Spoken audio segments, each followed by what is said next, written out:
Hello, today we will guide you through how to export data from Qualtrics to JASP.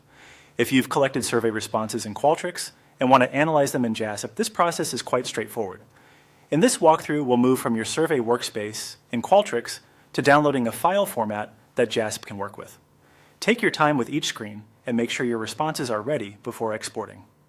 Begin by opening your survey in Qualtrics and going to the Edit Survey page. This is the main workspace where you manage the structure and content of your survey. Starting here helps ensure you're in the correct project before accessing the response data. Once you're in the survey, look to the top of the page and click on Data and Analysis. This section is where Qualtrics stores and manages collected responses.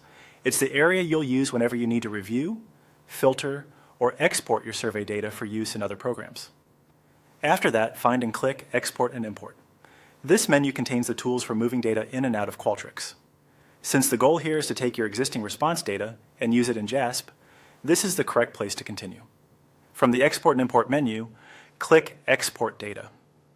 This opens the export settings, where you can choose the file type you want to download. Choosing the right format matters because JASP works best when the data comes in a structured statistical file or a clean tabular format. In the File Type options, select SPSS. Even though the final destination is JASP, JASP can read SPSS files, so this option is often a convenient choice. It preserves variable information in a way that can be helpful when you begin analysis.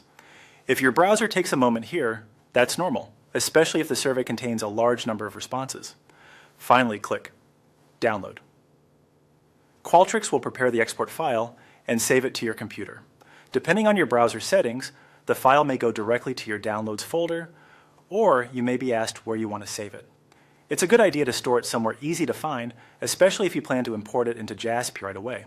Once the file is finished downloading, you're ready for the next stage of your workflow in JASP. Before importing, it can help to quickly confirm that the file downloaded successfully and has the expected name and format. That's it. You've successfully exported your Qualtrics data and prepared it for analysis in JASP.